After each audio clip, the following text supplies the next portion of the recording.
Alright, shalom. Shalom to the elect. First and foremost, all praises to Yahweh, Bahasham, Yahweh Shai, Bahasham, Rachak, Badash. Double honor to the apostles and elders of Great Millstone that rule well, laboring the word and doctrine, shalom, meaning peace. May that being to the elect. With the Hebrew Israelites coming once again to prophesy the return of Yahweh Shai HaMashiach, who the world ignorantly calls Jesus Christ, and the downfall of this wicked man's wicked kingdom, which is the gospel, the good news, right, a new kingdom upon earth full of righteousness, contrary to this man's system. So firstly, we'll get into some end-time prophecy on the MOTB. Lord willing, that makes sense when you hear the scripture. This is Revelation chapter 13 and verse 16. It says, "And he causeth all both small and great, rich and poor, free and bond, to receive a mark in their right hand or in their foreheads, and that no man might buy or sell, save he that had the mark or the name of the beast or the number of his name." That Greek word is the word charagma. When you go into that, it means something physically engraved, right? So that is an engraved device. So they take whatever materials it is, they engrave it, shape it up nicely, smaller than a grain of rice, and then give that to you. But that is not only graven, the device is graven, it then gets engraved into you, right? It gets put into you. It's either in the forehead or the right hand. And right now we're seeing a lot of prophecy speak, as it's written in Habakkuk, at the end it shall speak and not tarry. Seen a lot of prophecy speaking about specifically the brain, right? The brain charagma, the brain M-A-R-K. But there's also a lot on the right hand one as well. Okay. So we'll get that out first.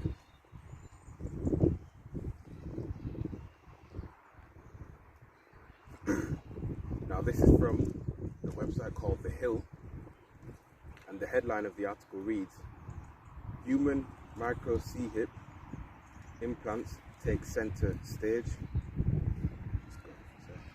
Just bear with me. Alright, in fact, it's not just a side mission, right? This is now being made the main focal point. That's right. You don't have to, go to alternative sites now. It's out there. It's plain. Right. And the frequency of these articles coming out thick and fast. Before it was every month, every couple of months. Now you're seeing it. Now as it's written, I'll pull that first. Revelation 12 and 12 says, "Therefore rejoice ye heavens and ye that dwell in them. Woe to the inhabitants of the earth and of the sea. For the devil is come down unto you having great wrath, because he knoweth that he hath but a short time." Right, so this devil, the man in rulership, right now can see that his time is being cut short. Right, his kingdom is bound by time. He's not got a lot of time to make all these major movements, so he has to speed it up. Right, he knows he's nearly at the finishing line of his kingdom.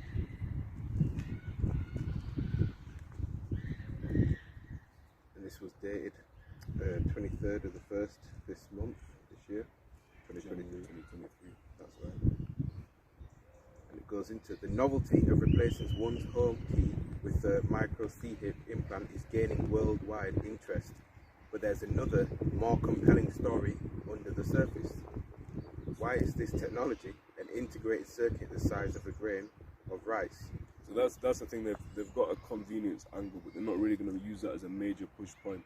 I'm just how I see it. They're not going to use that as a major push point. Yeah, you can open your house, but you've got a key for that. Yeah, you can use it as a wallet, but you've got a wallet, you've got a card. The main thing that I believe they're going to use it for is the bringing back of people that couldn't see, that couldn't walk, and trying to do the gospel on the left hand side, the more medical angle, right? Because that's going to be very hard for people in the world to resist. Because if you say, "Oh, it's for convenience," a lot of people say, "Oh, that's just folly, that's useless." But if you say, "Oh, well, your paralyzed uncle, now he can walk," what are people really going to say to that? And if you come against it, they're going to be able to portray you in a negative light. This person's against science, against medicine, wants people to be paralyzed. They want this, they want destruction, they want, painting us to be out like what he is. But because he's so smooth with it, because he can nice it over and make it look presentable, a lot of people will digest it and accept it. Why is this technology an integrated circuit the size of a grain of rice, reviled by some and celebrated by self-proclaimed human cyborgs? Arguably, William Shakespeare's Hamlet offers the most elegant explanation. Nothing is neither good nor bad, but thinking makes it so. And that's up to everyone else. They can decide, this is my metric of morality. This is my moral compass. This is wrong. This is right. As it says in Judges, there was no king in Israel at that time. Every man did that which was right in his own eyes. And you leave man to their own device, you know, they'll come up with their own, right, this is right, this is wrong. Renaissance humanism, right? You can't harm a human as long as it doesn't harm any human. You know what? So you can harm an animal. You know, you can just torture an animal. What's wrong with that? Well, it's not harming anybody, any human. You know, but the scriptures tell you a righteous man have care for his beast. You know, or what if you did something that's sinful against the Lord? Well, it's not harming anybody, any human. You know, so then according to that metric, it's acceptable. And the thing is with that, worldly metrics of morality, they change with the times over a very short time period. You know, someone gets upset, someone gets offended, they have the right amendments. However, it would be prudent to tell Prince Hamlet that not all micro C-hip implants are designed alike, and understanding the technological design enables one to better evaluate the competing viewpoints. And let's say it absolutely is wrong, right? It's not sin itself, the charagma is not sin itself, but it is a sin to take it, right? And there's a great judgment for that. So it's Revelation 14 and verse 9 said, and the third angel followed them, saying with a loud voice, if any man worship the beast in his image, and receive his mark in his forehead or in his hand, the same shall drink of the wine of the wrath of the Most High, which is poured out without mixture into the cup of his indignation, and he shall be tormented with fire and brimstone in the presence of the holy angels and in the presence of the Lamb. Right, and we'll leave that bit there for now, this scripture. Today, more than 50,000 people have elected to have a subdermal C-hip surgically inserted between the thumb and index finger, serve as their new swipe key or credit card. In Germany, for example, more than 2,000 Germans have opted to receive these implants. One man even used it to store a link to his last will and testament. As C-hip storage capacity increases, perhaps users could even link to the complete works of Shakespeare. C-hip implants are just one of the many types of emerging technologies in the Internet of Things, an expanding digital cosmos of wirelessly connected Internet-enabled devices. That's another thing that pushes all the Internet of Things, the fourth industrial revolution. Some technologists are worried, however, that hackers targeting Internet of Things vulnerabilities in sensors and network architecture also may try to hack C-hip implants. Radio frequency identification, RFID, C-hips are identifying transponders that typically carry a unique identification number and can be tagged with user data, such as health records, social media profiles, and financial information. I was just going to mention the Pentagon brought out a C-hip that could detect if you had any symptoms of the C-19. That's a slippery slope as well. And a lot of people are in fear of that. When you're in fear, you don't tend to act in the most reasonable or logical way.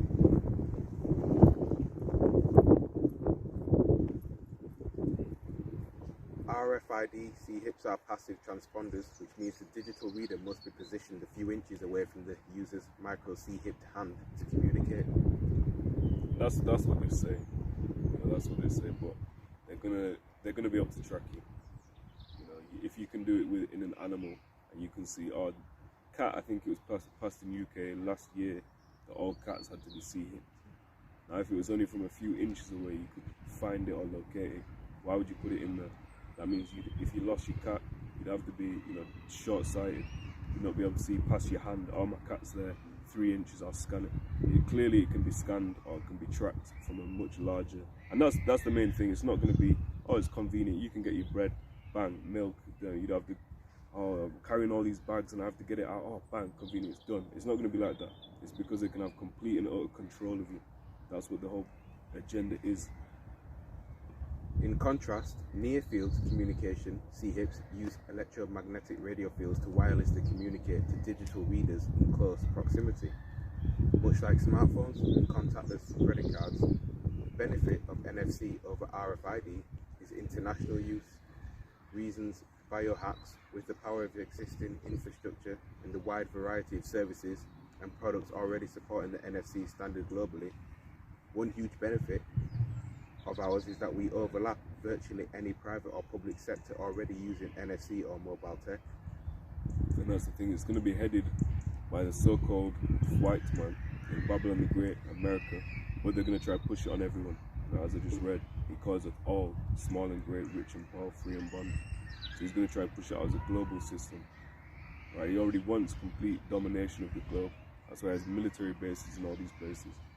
Right? That's why he's invaded, or he's put policy, or he's put puppet leaders in charge of countries. Right? But this is the final step of his agenda. According to a 2021 United Kingdom-based consumer survey by Propeller Insights on digital payments trends in Europe, 51% of the approximately 2,000 respondents said they would consider getting a C-hip implant to pay for services. This technology is especially popular in Sweden as a substitute for paying with cash. Only 1 in 4 people living in Sweden use cash at least once a week.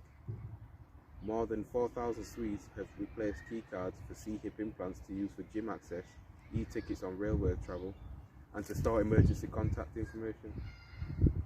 That's the 4,000 they tell you about. The technology also may offer increased mobility for people with physically limiting health conditions, such as rheumatoid arthritis, multiple sclerosis, and motor neuron disease, according to Biotech, a UK-based tech firm. For example, a wheelchair mobile person can approach a door and the reader will unlock the door, avoiding the need for keys that the person may not be able to use for themselves. Biotech is also exploring providing micro C-hip services for those who are visually impaired to create trigger audible or touch sensory signals in the home. Despite these benefits, Bulletin of the Atomic Scientist avers that the main challenges to C-hip implants are security, safety, and privacy. A general security concern with NFC technology is that it could allow third parties to eavesdrop on device communication, corrupt data, or wage interception attacks, warns NFC.org. So they've got to play that angle. They can't be pushing too positive, because they know they'll turn people off. If you ever in primary school, in kindergarten, when they teach you to write to persuade, they tell you have to think about any objections, or in marketing, anything like that. You think about any objections, you address it in your product description or in your letter. Right? You tell them, yeah, this could be a negative, but this is the positive, or this is how it actually helps. And you have to persuade them by saying the benefits outweigh the negatives. Okay, so that's exactly what they're doing here. Don't think just because they mention a few, or it could be bad that they're on side, or that that's necessarily their opinion. Right? They have to be thinking about the audience and how to. He is a master of mind witchcraft, right? Witchcraft of words. So he'll try to get real slimy with it. You know, it's like that phrase in the world. It sounds too good to be true. Okay, I can help you walk. Or what's the negatives? There's not any. I can help be more convenient. What's the negatives? There isn't any. That's the companies themselves. They're not necessarily going to tell you the negatives. They'll tell you it's safe. It won't cause cancer. It won't delete you. Well, if you believe them, take it and see what happens.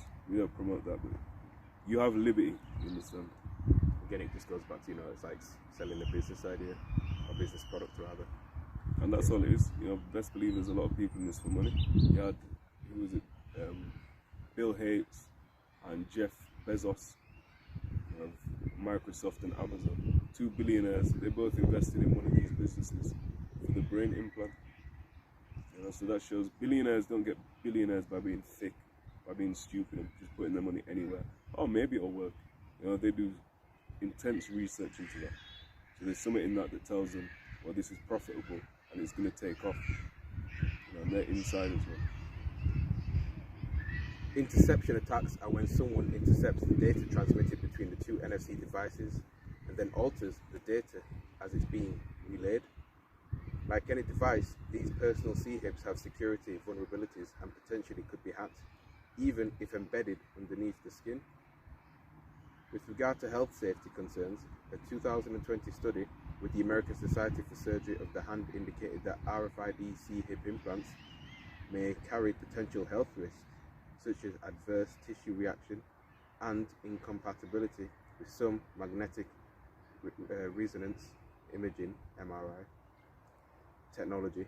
Several social scientists also are apprehensive about the risks to privacy and human rights if the body becomes a type of human barcode, according to microbiologist Ben Liberton. Barcode. That goes back to the number of the beast. I'm linking back to that barcode, the 6, the 6, the 6. And that's what they want to turn you into, a commodity. You know, when you're going to work, it says that you can't buy or sell, but you're not going to be able to clock into your job. When you go there, what are you doing? You're selling your services. Okay. So it takes, when you realize a fiat currency is a currency, it's not backed by any gold or silver. So you realize it's the people are the currency. So that's what they're doing, they're monetizing and fully turning you into that human barcode. Okay. According to microbiologist Ben Liberton at Stockholm's Karolinska Institute, C-hip implants can reveal sensitive personal information about your health and even data about your whereabouts, how often you're working, how long you're working, if you're taking toilet breaks and things like that. Interestingly, the first person to implant a micro C-hip in himself was Professor Kevin Warwick of Reading University in 1998. He wanted to determine whether his computer could wirelessly track his movements at work. Today, at least 10 state legislators in the United States have passed statutes to ban employers from requiring employees to receive human micro C-hip implants. But that goes back to what I just said at the start. These laws, they're not in stone, right? They're easily changed, very easily changed. Just because it's that now doesn't mean it'll be that tomorrow. You know, a thing you can think of is the Law movement, right? No one was really with that 40, 50 years ago. And now you see how quick that is. And the times, everyone can tell you, you know, especially them that are up in age, the days seem to be going quicker now. You know, everything seems to be going quicker. E is certainly moving quicker. Right, so you can see how much you push that wickedness in a short space of time. It's going to push an increasing amount of wickedness in a shorter, still amount of time. The most recent state was Indiana, which prohibited employers from requiring employees to be C-hipped as a condition of employment and discriminating against job applicants who refuse the implant. Nevada's legislation is the most restrictive, although not a total ban, as proposed in 2017. Nevada Assembly Bill 226 prohibits an officer or employee of Nevada from establishing a program that authorizes a person to voluntarily elect to undergo the implantation of such a micro C-hip or permanent identification marker. You know, but there's many incentives, as the brother just listed there, for the employer to, you know, push it, whether they say it's mandatory for the employer, from the employer's perspective or not. You know, there's many benefits for the employer. You know, you can track your employees, how much work they're doing, how many toilet breaks they're taking. You know, if you're trying to stop the heat on the plantation, you pop off to the toilet, you know, you sort of go missing for a bit. You come back, you realize no one noticed you were gone. You might do that shit again. You know, but if you're tracked every time, they're gonna have a document, they're gonna have a file. Right? This guy, government name ban, how many times he went to the toilet. You know, that's a benefit for them. As the impact and influence of C-hip implants increases in the United States, it will raise complex questions for state legislators and courts to consider, such as third-party liability for cybersecurity, data ownership rights, and Americans' rights under the Fourth Amendment and the protection of sensitive digital data under the Supreme Court's 2018 decision in Carpenter, United States. Right, what is an amendment? When you amend something, it needs to change. So in their constitution, they have something called amendments, which means things that change. So the laws, just because it's you can't require, you can't mandate that an employer gets one. Well, how can you say that can't be amended? And it certainly will, knowing prophecy. Right, but he's not going to manage to get every single body. This is Job chapter 20 and verse 23. It says, when he is about to fill his belly, the Most High shall cast the fury of his wrath upon him, and shall rain it upon him while he is eating. So when he's eating, that's metaphorical for when he's reaping the benefits, you know, of this charagma system. But not everyone's going to get it. You know, there'll be many, but there's going to be many that are opposed to it. There'll be less that are opposed to it than take it. Because you have to remember, it's not just, oh, do you want to take it? No. All right, cool. They're going to force you. They're not going to force you, but they're going to force you through decrees. You know, you can't buy or sell. You're not being forced, but you're sort of being forced. You know, it's a strong incentive. It's not just a decision. If you want to eat, you know, and you don't have faith, as it's written, the Lord's servants shall eat in that day. If you don't have that faith and You don't believe there's any other way out, any other kingdom except this man's kingdom. You know, what choice do you have in your eyes? It's right, just like how you couldn't go to certain shops or things like that when the Forster Crown won 9 mandates, right? Because that was just a trial run. The same thing is going to take place when the MOTB is officially, you know, mandated. That's exactly what it was. And you saw how many people, I'm not taking that shit. I'm not taking that shit.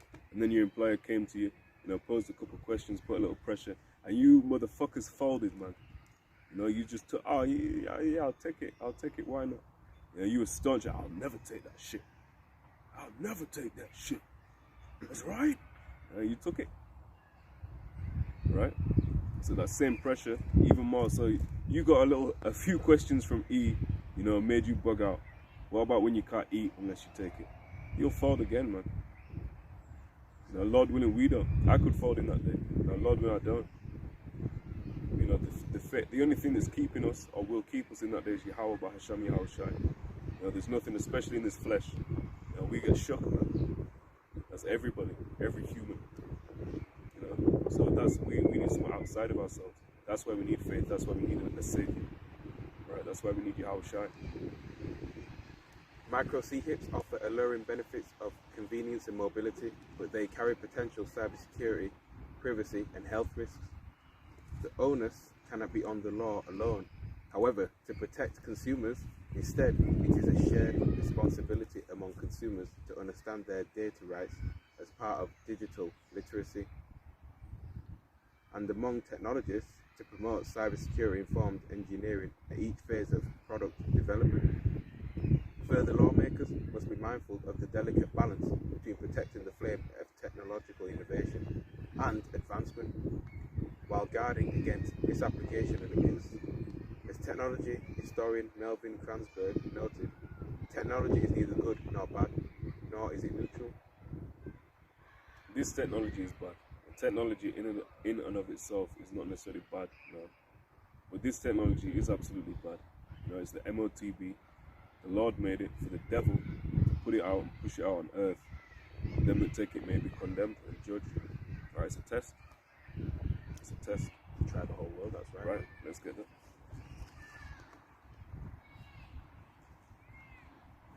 This is Revelation. I'll get 2 and 10, you get 3 and 10, the Bible.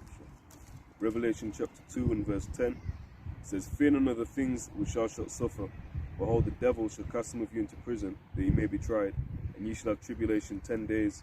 Be thou faithful unto death, and I'll give thee a crown of life.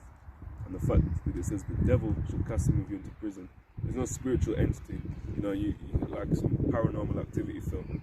You see, you know, your garment gets lifted up, you're flying up. Oh my gosh, the devil's taken him into prison. No, it's going to be the physical manifestation of the devil. And we ain't got to tell you who that is. And you can see it. If not where and who is he?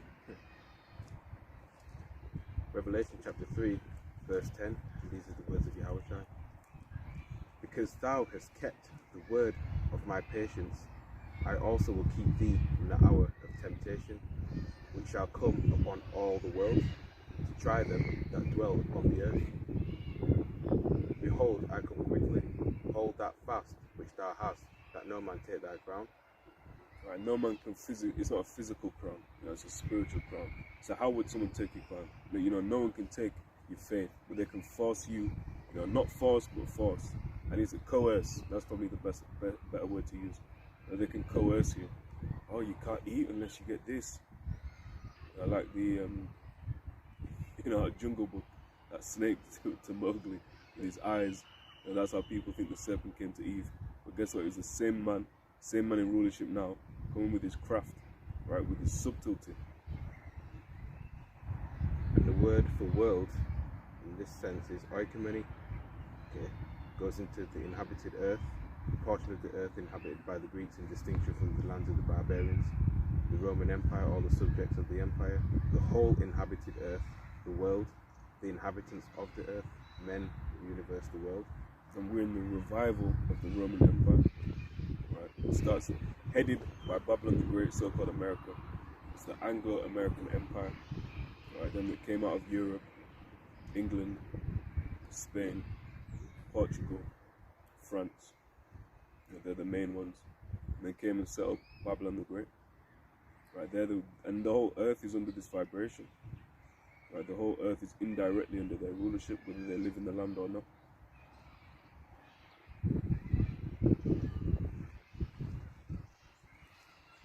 This is Isaiah chapter 28 and verse 14. It says, "Wherefore hear the word of Yahweh Bahasham Yahushai, ye scornful men, that rule this people which is in Jerusalem.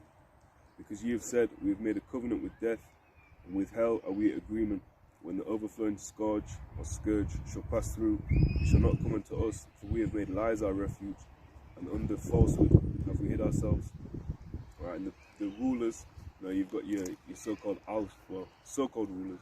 You've got Al Sharpton, Louis Farrakhan, you ask Gorilla Alizé about him. He's apparently the leader of black people. But we're not about black people. Right? There's no such thing as black people.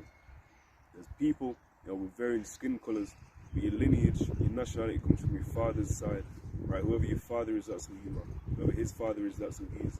Right? So it's a patrilineal lineage. So you can look like whatever.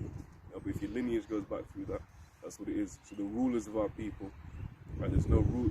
We would say the rulers are the apostles. The apostles of Great Millstone. We believe them to be the true teachers on earth today, right? But the so-called, the boule, the black boule, and they are black because they're void of light. That's the only way they're black. Brown-skinned people, but void of light. That's right. Because we're all just different shades of brown. Ultimately, okay. There's no actual black individual, right? But he's put that witchcraft on us again. Most of them in the world. It says there's no enchantment against Jacob. So also in this truth, we've been given the tools to maneuver around this devil's trickery, and see it for what it truly is. But the deceit, like it says, if it were possible, they should deceive the very elect. Lord willing would be those men. But that shows you the elect won't be deceived. That's right. That's why the days have to be shortened. Okay, because if this man was to keep ruling, no flesh should be saved at all. He'd kill his own self. Exactly. Deforestation. When this man goes down, it's written in Isaiah 14, the trees will rejoice. No fella has come up against us. We have something called deforestation. And under E's rulership, that's where you got it. There was no such thing as deforestation, a major, non-renewable destruction of the habitat that everyone lives and benefits from. Everyone breathes oxygen. Even the devil breathes oxygen, like a physical manifestation. But he also cut it down for profit. He's a madman. He's a mad scientist. And the Lord's put him in rulership to show his power. And when he gets brought down, when this devil in power gets brought down, the Lord's power may be known. Okay. Romans chapter 13, verse 11. And that, knowing the time, that now it is high time to wake out of sleep. Right? Because at one point we didn't know we were Israelites. Okay. We didn't know our true power. That's all. We're just regular people in the world going about our business, committing sin, etc. But now is our salvation nearer than we believed. That's right. Okay, because prophecy has to take place. Certain prophetic events in the Bible have to take place in a certain order. Like the sea-hip mandatory implant has to, be mandated first before World War III can happen. Okay. I mean, that's the fullness of World War III. Because we're seeing the chess moves the Lord's playing in place. When all hell breaks loose, Yahushua comes back, and the other nations try war Yahushua. How they can't go to try war Yahushua before he's back. So there's an order in prophecy. A lot of people try to say that's a cop out. You had one guy, a couple of years back on my page, Yeshaya Yaquab, which is Yaquab, if you know the Hebrew. Yeshaya Yaquab was saying, no, order of prophecy is a cop out. You're just trying to, talking about the nations living, so-called living good. Like you say, Isaiah 2, Micah 4, but there's an order to prophecy. First, they must get the judgment. Like there's an order to prophecy, we must go through the curses till we will be destroyed. In the curses, it says they'll be upon us forever. Now, the curses aren't going to be upon us in the kingdom. That means there's an order to prophecy. Until we're destroyed. Forever doesn't always mean perpetuity. Forever, forever, ever. That's why in Daniel 7 and 18, it says, the saints shall take the kingdom and possess it forever, even forever and ever. That's how you know it. On some outcast shit. forever, forever, ever, forever, ever. And that's the kingdom. The kingdom is eternal. The kingdom is literally everlasting. You know, for Sakari teach, it's everlasting except you die after 1,000 years. That's not everlasting. Especially when you know reincarnation is a fact. You know, you come back, well, after 1,000 years, yeah, then you come back. So what, we just live longer lives. Sin's down, we die because of sin, but sin's put out and we still die. Make that make sense. The wages of sin is death to begin with. There it is. This is Hebrews chapter 1 and verse 1. It says, the Most High, who at sundry times and in diverse manners spake in time past unto the fathers by the prophets, hath in these last days spoken unto us by his Son, whom he hath appointed heir of all things, by whom also he made the worlds. Alright, so in that you can see the last days was from the time Yahushua was on the scene. Or in Hebrews, you know, from the time Yahushua had ascended back up. So how much more so in this time? You know, as the brother read, now is the high time to wake out of our sleep. You know, that was written in the book of Romans, you know, nearly 2,000 years ago. So how much more now? You know, especially when we're seeing prophecy speak like it is. You know, they're pushing out the charagma, showing you the benefits, showing you the negatives. You know, make your own mind up. But you know they're trying to sell you something. Correct. This is 2nd Edges chapter 16, verse 68. For behold, the burning wrath of the great multitude is kindled over you, and they shall take away certain of you, and feed you, being idle with things offered unto idols. Right, and taking that charagma, okay, you basically say you don't want Yahweh Shem Yahushai, alright, to rule over you, to be your refuge. You're basically committing idolatry by, you know, adhering to the beast system under Esau Edom. Alright, you're saying he's your power, he's your God. You're trusting in him wholeheartedly rather than the Lord. You had something in the law called an all, right? And if you had a master that you love, you'd get an all, you'd get a certain marking, you know, something implanted into you. It would not a charagma, but something put in you to show, we'll pull it, to show that you have allegiance to him as your master. So if you're taking that from the devil, you're saying you want the devil to rule over you forever. No, you don't want the Lord to have that. You don't want the Lord to be your master. This is Exodus chapter 21 and verse 6. Then his master shall bring him unto the judges, he shall also bring him to the door, or unto the doorpost, and his master shall bore his ear through with an awl, and he shall serve him forever. So they're saying they want to be a perpetual slave to E. That's what you're doing when you take that charagma. Yes. You could get the word for all as well.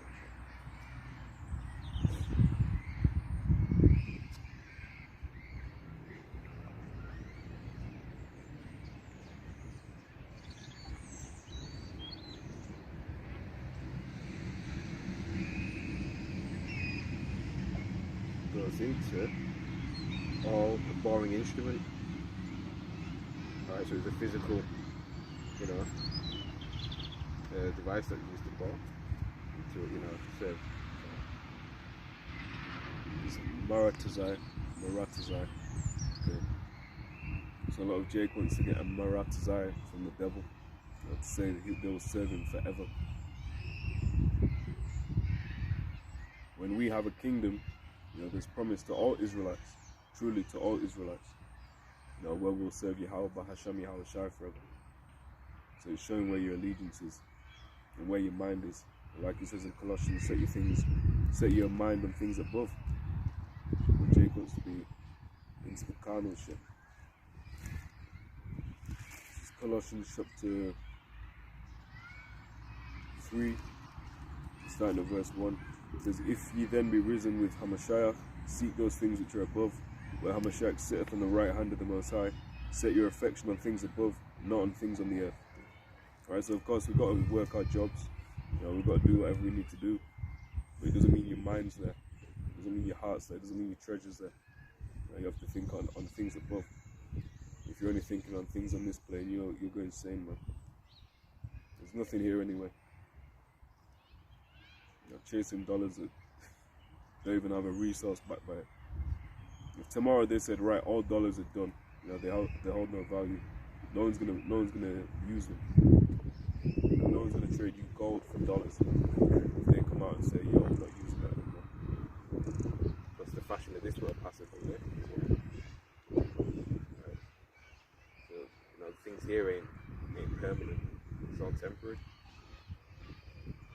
But all that work that everyone's put in to build up Babylon the Great, all that slave labor from our forefathers, that shit's all going to be done in an hour. Right, in 1 hour, Babylon fallen. That shows you the might of the Lord. The Lord can destroy it in a second if he wanted to. No, but an hour would be a perfect amount of time. Psalm 48, verse 14. For this God is our power forever and ever. He will be our guide even unto death. Okay, so that's why we, have that faith in Yahweh Hashem El Shai. You obey him and follow him, his law, statutes and commandments. Okay? Because, only he can protect you from the evils that's coming, which he's ultimately bringing. Okay? So he forms the light, he creates darkness. Okay? Roughly paraphrasing Isaiah 45, I think. Yeah, makes good and makes evil. Right. Again, paraphrasing. The Lord plays both sides of it. Plantation Christianity. So you've got some white man, white beard, long hair on one side, fighting against the devil on the other side. No, the devil's under the Lord. Right, there's order to it. You can read about that in Job. The devil had to get permission to go and trouble Job. Right, permission from the Lord. He didn't do that off his own back. There's order, as it's written in 1 Corinthians 14 and 40. Let all things be done decently and in order. Especially in the heavens. That's right, because things take place in the spiritual realm before it manifests in the physical. So this was a conception before the foundation of the earth. Right, the Lord purposed, alright, I'm going to create this devil. I'm going to have him, charagma the whole earth. All the elect spirits were chosen and picked to be the elect before they were created. So I go back to the first fruits.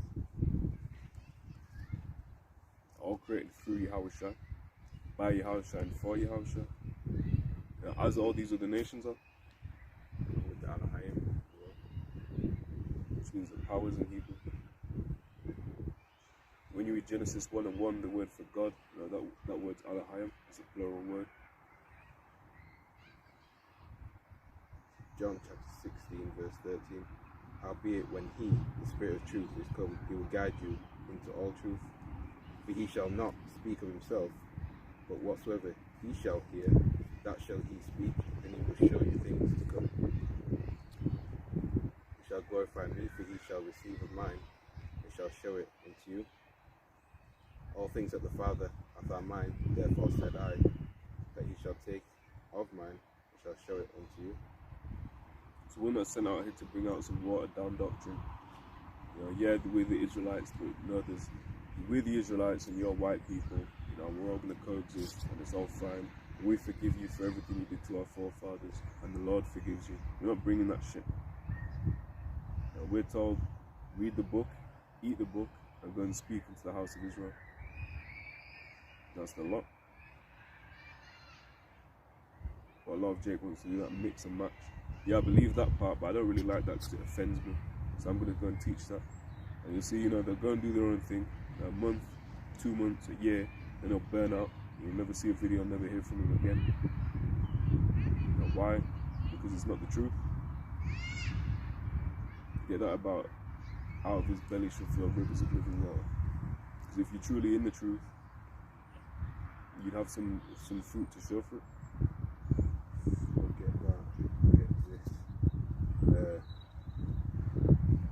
Luke chapter 7 verse 23, and blessed is he whosoever shall not be offended in me. That's right, man. That's why you have to take the good and the bad in the scriptures. Okay, the bitter as well as the sweet. Because Yahushua comes in before you know the book. It's written of him to do the will of the Heavenly Father. That's a key thing as well. He didn't come here and do his will. He wasn't praying, Father, I don't really want to do this. I'm not doing it. He said, if it be thy will, whatever is thy will. Imagine, your boss telling you to do something or to go deliver this, and then, you change what it is that the boss has told you to do, right? You change the message, or you say, oh, no, let's do something else with it instead. And Jake has no problem complying with that. Yeah, because no problem, you do whatever your boss says, you know, what the scripture says you don't want to do. And then you'll get on the woman. These feminists, they do whatever their boss does, but they don't do what their husband says.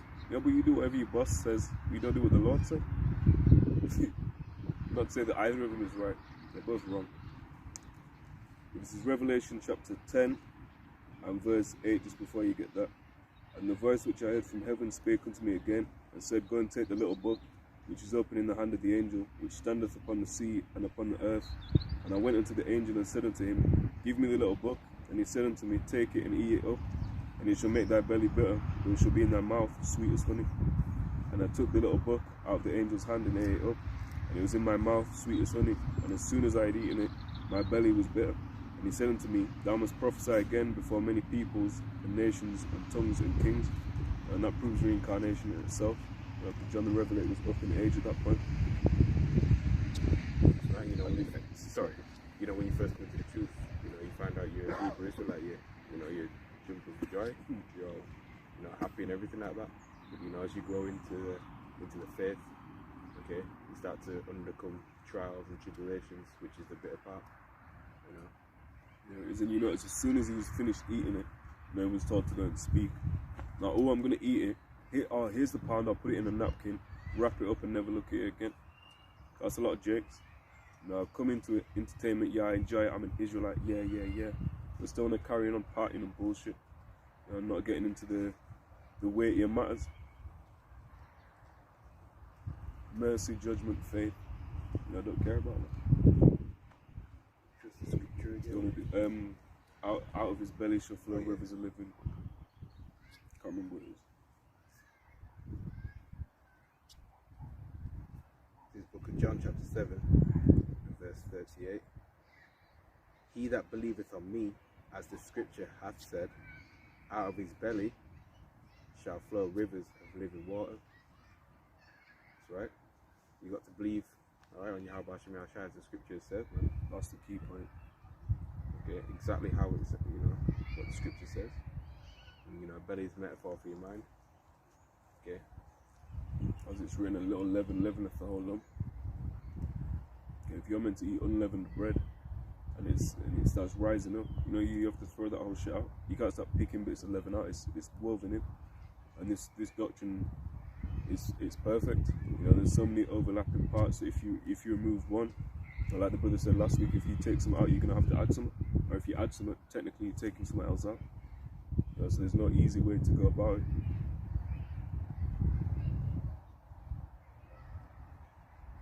And it's simple, man. You know, the doctrine's already there. It's not like you have to, man, think, all right, I have to take from vocab Malone. I have to go into what's it called, David Wood. You know, I have to break a bit of that out, and then I have to take the truth from the Quran. I have to put it in a blender, and I mix it up, and I sprinkle some fringes in there. You know, and I pluck my beard out, and I put that in, bang, and then I go and take it. You know, that's what Jake likes. He likes the fanciful shit. He likes feeling too deep. He likes to feel one up, in fact 2 up. Whereas the elders say, you know, don't be too deep, be 1 deep. Right? We never knew we were Israelites. Like the brother said earlier, we never knew we were Israelites. Like it says, you might get in Sirach chapter 3, around verse 21, where it says, more things are revealed unto thee than men understand. So you don't have to seek things out that are too high, that are too hard. Just take it as it is. Right. Book of Sirach chapter 3 verse 21. Seek not out things that are too hard for thee, neither search the things that are above thy strength. That's right. So you know, you're not going to constantly contemplate on, you know, things that, you know, are not revealed to us in the book. You're not going to wonder, oh, what does the inside of a, you know, chariot look like? Things like that. Things that not always necessary for, you know, salvation. On the 3rd day of the week, what socks were the prophets wearing? I just want to get into it. You could ask any question and you ask that. And the world, they said there's no such thing as a stupid question. Trust me, I've seen plenty. That's right. Verse 22. But what is commanded thee, think thereupon with reverence, for it is not needful for thee to see with thine eyes the things that are in secret. Right, it says we see through, we know in part and we prophesy in part. You know, when we're in the kingdom, You know, we'll know what a chariot looks like. We'll know what this is. You know, hey, the sock thing might even get revealed. You know, but we need to be focused on the things that are necessary for salvation. The law, you have to strive to keep the law. The matters of the law necessary. You know, no strivings about the law. What matters of the law, you know, keeping the Sabbath. You know, the simple things, man. And the faith is a major one. That's right, because without faith it's impossible to please Yahweh. Okay. And it says, he that approaches him must believe that he is, and is a rewarder of them that diligently seek him. You know, not every other Tuesday, oh, it's Tuesday today, I'm going to get into the scriptures. You know, but you were getting into chemic, you were getting into witchcraft last Thursday, you know, all of that shit. You have to be consistent and diligent. Diligent isn't just opening the book every now and then. It's consistently meditating upon it, you know, and actionizing it. Faith without works is dead. Sirach chapter 3 verse 23. Be not curious in unnecessary matters, for more things are showed unto thee than men understand the rules. So we know who the Israelites are. We know who the Eites are. We know who's in rulership. We know why. We know when. We know the tokens at least. We don't know the day and the hour. We know the tokens. We know the charagma is a major thing to be watching out for. CBDC, which that reminds me we've got that executive order to look at as well. No, I'm going to pause it from saying I've got no storage. I'll delete some stuff out the bin.